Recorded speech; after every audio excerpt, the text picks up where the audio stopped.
राजमाता विजय राजे सिंधिया की 102वीं जयंती पर उनको याद किया गया। सिंधिया छतरी पर एमपी के आला नेताओं ने राजमाता के योगदान को याद किया।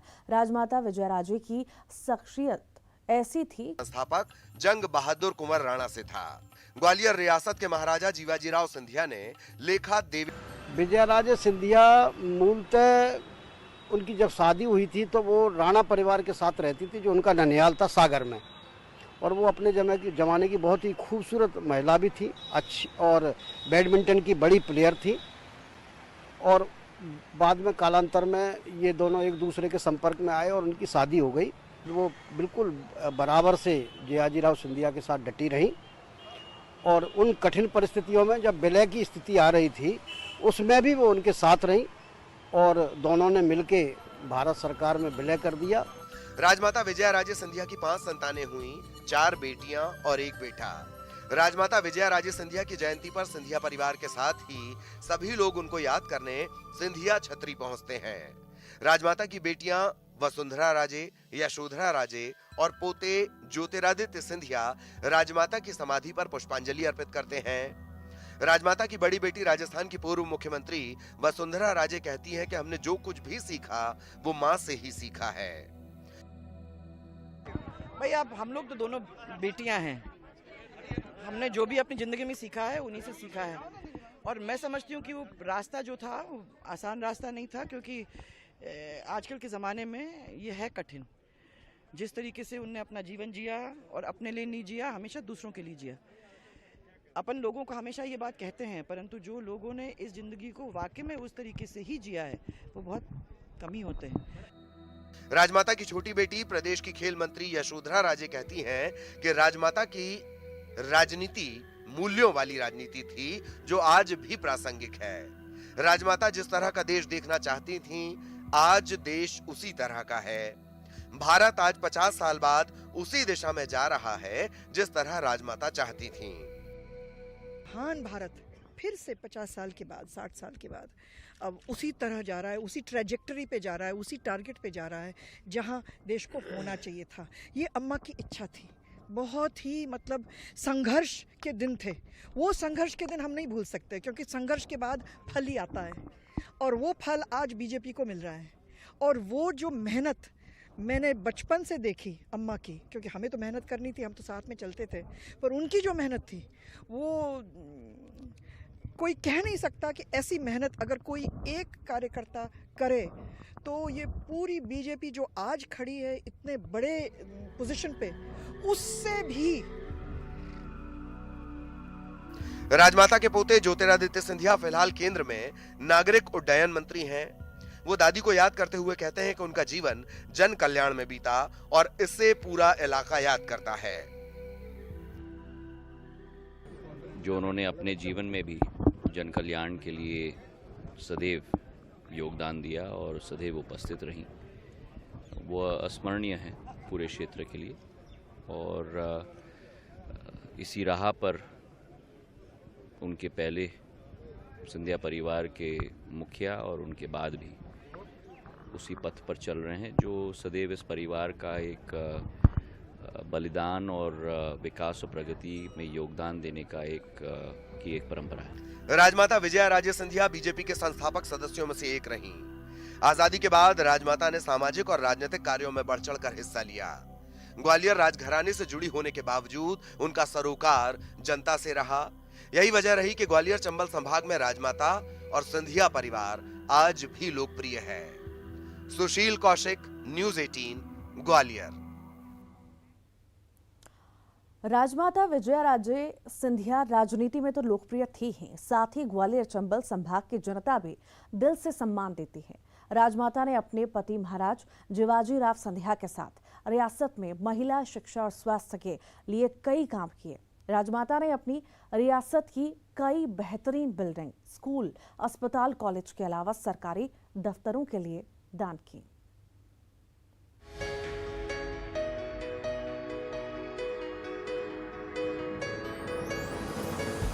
राजमाता विजया राजे सिंधिया जनता में बेहद लोकप्रिय थीं। उनका बेहद सम्मान था। इसकी वजह थी उनकी संवेदनशीलता। राजमाता विजया राजे सिंधिया जनता की बेहतरी को लेकर बेहद संवेदनशील थी। उस दौर में जब महिला शिक्षा का प्रसार बेहद कम था, तब राजमाता ने पति जीवाजी राव सिंधिया की मदद से ग्वालियर में महिला स्कूल, महिला कॉलेज की स्थापना की। आजादी के बाद राजमाता ने ग्वालियर विश्वविद्यालय की स्थापना के लिए 1 लाख रुपए की राशि दी थी। ग्वालियर के गजरा राजा मेडिकल कॉलेज के लिए जमीन और पैसे राजमाता ने उपलब्ध कराए थे। प्रदेश का पहला इंजीनियरिंग कॉलेज MITS राजमाता की ही देन है। देश आज़ाद नहीं हुआ था तब भी उन्होंने कोशिश की कि महिलाओं का सशक्तिकरण हो, महिलाएं आगे बढ़े, सुशिक्षित हों। सिंधिया गर्ल्स स्कूल उसकी उदाहरण है जो चलता है ग्वालियर में। सिंधिया बॉयज़ था, उसको सिंधिया गर्ल्स भी चालू किया गया। इसके अलावा वुमेन NCC कॉलेज जो ऑफिसर्स का ट्रेनिंग का कॉलेज था, वो उनकी बिल्डिंग में उन्होंने शुरू करवाया जब बिल्डिंग भारत सरकार को, मध्य प्रदेश सरकार को सौंपी। इसके अलावा जैसे कि आप देखेंगे कि कमला राजा हॉस्पिटल है जैसे, तो वो कमला राजा के नाम पर दिया, सरकार को बिल्डिंग सौंपी। इसके अलावा आप देखेंगे कि जीवाजी यूनिवर्सिटी की स्थापना हो या मेडिकल कॉलेज, गजरा राजा मेडिकल कॉलेज की स्थापना, दोनों का जो बेसिक फंड है और ज़मीन से संबंधित जो काम है वो राजमाता विजया राजे सिंधिया की पहल पर ही शुरू हुए थे। तो वो एक लोक कल्याणकारी रानी के रूप में या राजमाता के रूप में ही जानी जाती रही हैं। आजादी के पहले और आजादी के बाद राजमाता विजया राजे सिंधिया ने जनता से जुड़े मुद्दों पर कभी समझौता नहीं किया। जरूरत पड़ी तो अपनी जमीन या राजघराने से जुड़ी बिल्डिंग को दान कर दिया। जब देश आजाद हुआ तब भारत सरकार को पैसों की जरूरत थी। राजमाता और जीवाजी राव सिंधिया ने अपनी रियासत से 54 करोड़ रुपए की राशि भारत सरकार को दी। वहीं राज्य सरकार को सरकारी दफ्तरों के लिए अपनी बेशकीमती इमारतें भी सौंप दी।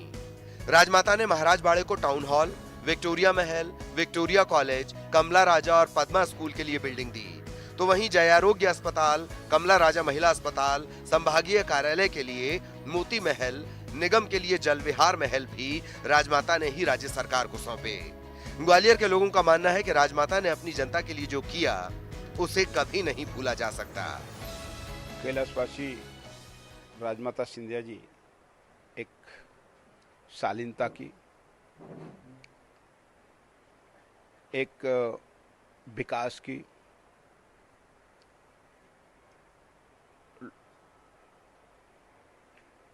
का वो में रुचि रखती थी और हमेशा उन्होंने इस अंचल में लोगों के साथ सुख दुख में खड़े होकर के काम किया है।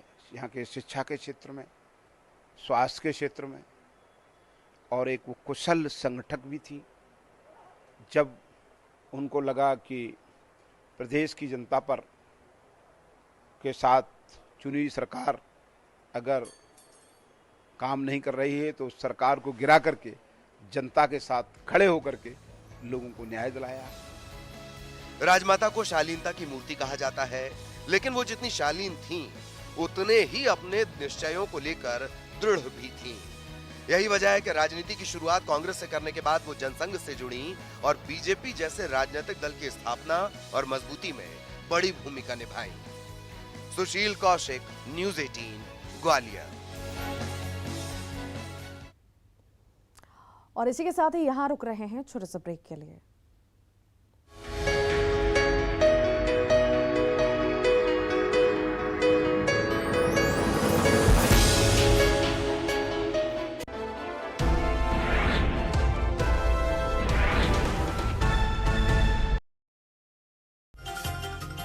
उपचुनाव में सीएम शिवराज ने दिया जीत का मंत्र। ऑडियो ब्रिज के जरिए कार्यकर्ताओं से की बातचीत, पदाधिकारियों से भी हुई चर्चा।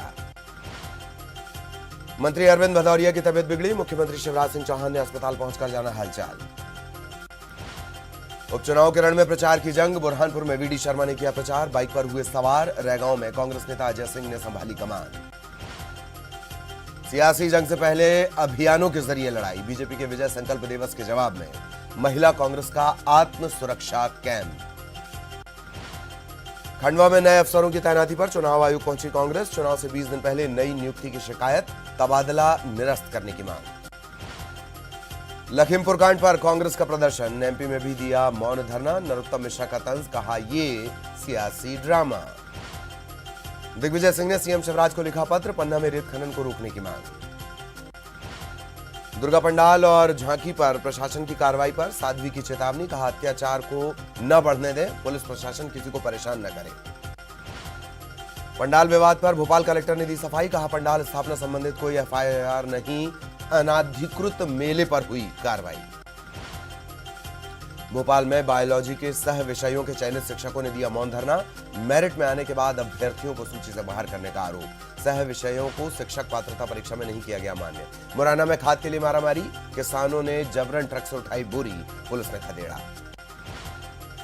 मुरैना में हैवान बना पिता, शराब के नशे में बेटी की पीट पीट कर हत्या, खेलने गई मासूम के घर आने में हुई देरी से था नाराज।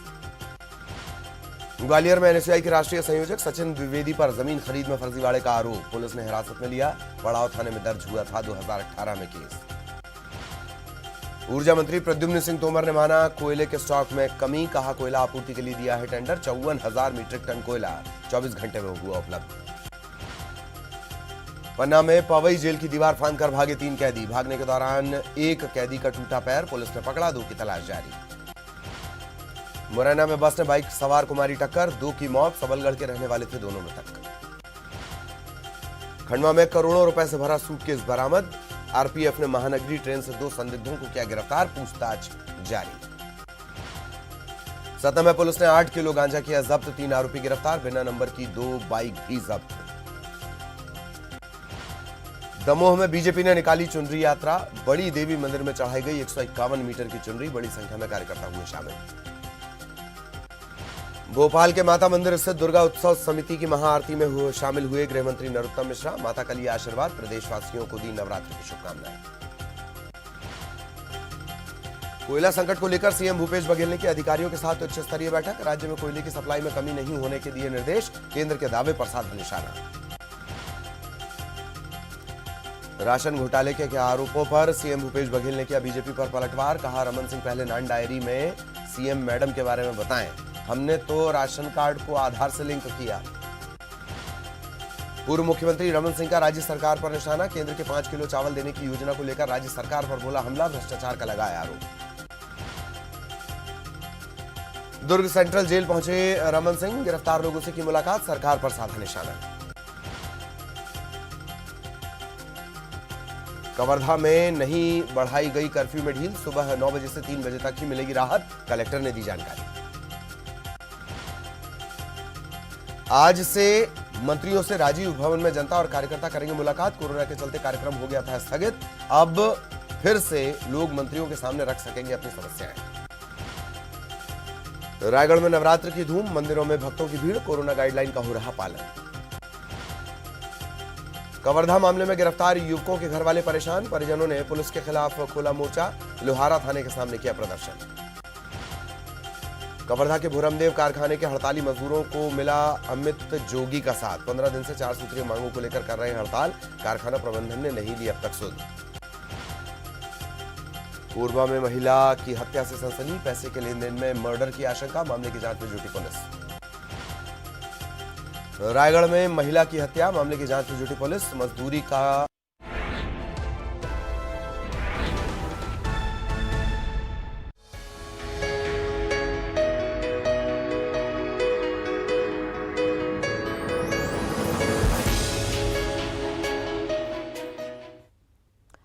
एक बार फिर स्वागत है ब्रेक के बाद। राजमाता विजयाराजे सिंधिया का सार्वजनिक जीवन बेहद प्रभावशाली रहा, लेकिन पारिवारिक जीवन तनावपूर्ण रहा।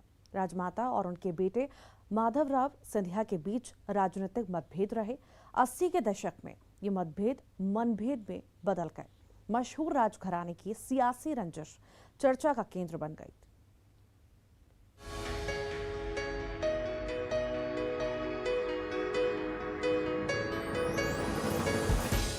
आजादी के पहले और आजादी के बाद राजमाता विजयाराजे सार्वजनिक जीवन में सक्रिय थीं, लेकिन राजनीति में वो पति के निधन के बाद सक्रिय हुई। उनकी लोकप्रियता का आलम यह था कि 1957 से 1991 तक 8 बार वो ग्वालियर और गुना से सांसद चुनी गईं। राजनीति जरूर विजयाराजे सिंधिया ने कांग्रेस से शुरू की, लेकिन जल्द उनका कांग्रेस से मोह भंग हो गया और वो जनसंघ में शामिल हो गईं। बेटे माधवराव सिंधिया ने भी राजनीतिक सफर की शुरुआत जनसंघ से की।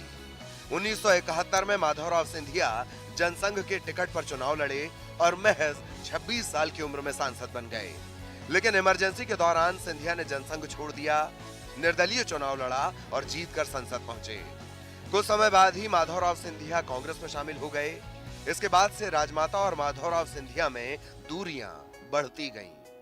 1980 के चुनाव में माधवराव सिंधिया कांग्रेस की तरफ से चुनाव लड़कर लोकसभा पहुंचे, तो वहीं विजया राजे सिंधिया बीजेपी से जीतकर संसद पहुंची। 1984 के लोकसभा चुनाव में ग्वालियर सीट पर बीजेपी से अटल बिहारी वाजपेयी को मैदान में उतारा गया, जबकि कांग्रेस ने माधवराव सिंधिया को मैदान में उतारा। राजमाता ने अटल जी के पक्ष में प्रचार भी किया, लेकिन ये चुनाव बीजेपी हार गई। माधवराव सिंधिया 2.25 लाख वोटों से जीत गए। यही नहीं, उनका कांग्रेस में कद भी बढ़ गया। राजमाता साहब और महाराज साहब अलग अलग राजनीतिक पार्टियों में रहे। इमरजेंसी के समय महाराज साहब किसी पार्टी में नहीं थे, लेकिन इमरजेंसी के बाद 1980 के आसपास वो कांग्रेस पार्टी में शामिल हो गए थे और उनने फिर एक लंबा सफ़र अपनी काम से उस पार्टी में तय किया। 1984 में जब ग्वालियर में अटल बिहारी वाजपेयी साहब चुनाव लड़े, एक बहुत बड़े शख्सियत थी, ग्वालियर के थे वो रहने वाले। लेकिन उस समय महाराज साहब विकास की बात लेकर आए थे, तो विकास की बात जनता को समझ में आई। विकास हर कोई चाहता है, जैसे तरक्की हो, तो विकास की बात लेके आए तो वो चुनाव जीत गए। लेकिन राजमाता साहब ने अपनी पार्टी के प्रति प्रतिबद्धता दिखाई थी और उनने अटल बिहारी साहब का ही प्रचार किया था। 1984 के चुनाव के बाद राजमाता और माधवराव के बीच राजनीतिक कटुता पारिवारिक कलह में बदल गई। जयविलास पैलेस के रानी महल वाले हिस्से में राजमाता रहती थीं। माधवराव सिंधिया यहां से विश्रांति के हिस्से में रहने चले गए। इस दौरान राजमाता ने माधवराव के खिलाफ कई बार सार्वजनिक रूप से भी बयान दिया। हालांकि माधवराव ने राजमाता के खिलाफ एक शब्द भी नहीं बोला। कहा जाता है कि एक वक्त ऐसा भी आया जब राजमाता ने माधवराव से महल में रहने का किराया मांग लिया। अगर हम देखें तो माधवराव सिंधिया का अगर केवल 72 से 77 तक का कार्यकाल छोड़ दिया जाए, जिसमें वो राजमाता साहब के साथ थे, उसके बाद लगातार उनकी दूरी बढ़ती गई और ये दूरी इतनी बढ़ी कि एक ही महल यानी जयविलास पैलेस में दोनों एक ही इलाके में नहीं रहते थे। एक रानी महल में राजमाता सिंधिया साहब रहती थी, बीच में म्यूजियम था और एक साइड में छोटी विश्रांति की तरफ माधवराव सिंधिया जी निवास करते थे। दोनों में तलखियाँ भी रहीं, मकान को लेके, संपत्तियों को लेके तमाम सारे केस भी चले, महल का किराया और उसको लेके भी बातें उठी। जो बाकी और पारिवारिक मामले थे उनको लेके भी बातें उठी। बातें इतनी उठी कि कई बार ये समाचार पत्रों तक भी आई। राजमाता के अपने बेटे उपचुनाव में सीएम शिवराज